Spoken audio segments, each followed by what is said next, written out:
Today at a press conference in D.C. with app-based workers, drivers told me something I still can't shake. Some are making $3, $4, $5, maybe just $6 an hour while putting 30,000 to 300,000 miles a year on their cars with no benefits, no schedule, and no transparency about how their pay is even calculated. Earlier, how many miles on average do you drive a year?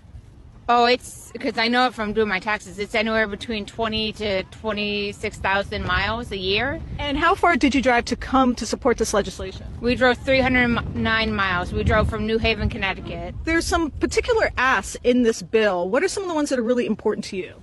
I would say the number one would be the 75% take rate. Like I said, we do 90% of the work. There is no Uber, there's no DoorDash, there's no Instacart or Amazon Flex without the drivers. And this not only protects drivers, but it also protects consumers, because we in Connecticut, from New Haven, Connecticut, which is where Yale is, up to JFK is anywhere between $69 to $89, but then they're charging consumers $200, $300.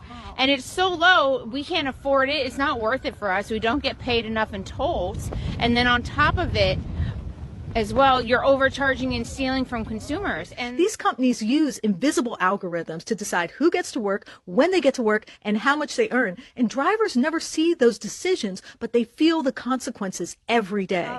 How hard do you think it will be to get this legislation passed? Well, we have a president and Republican Party that is in power, but they've claimed that their priority is the American worker. Well, this is an opportunity for this White House to show that they truly stand for the American worker. Gig workers are increasingly, becoming a larger and larger part of our economy.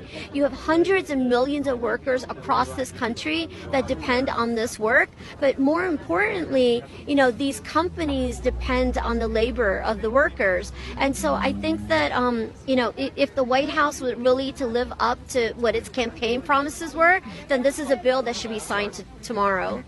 And that's why workers are demanding the Empowering App-Based Workers Act, a bill sponsored by Representative Rashida Tlaib and Representative Norcross that would finally force companies like Uber and Lyft to reveal their take rate, disclose their pay formulas, and guarantee drivers 75% of every fare.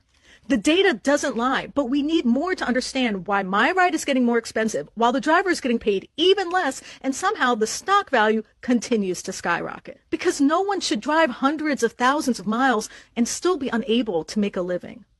This is Taya Graham and Stephen Janis, your inequality watchdogs, reporting for you.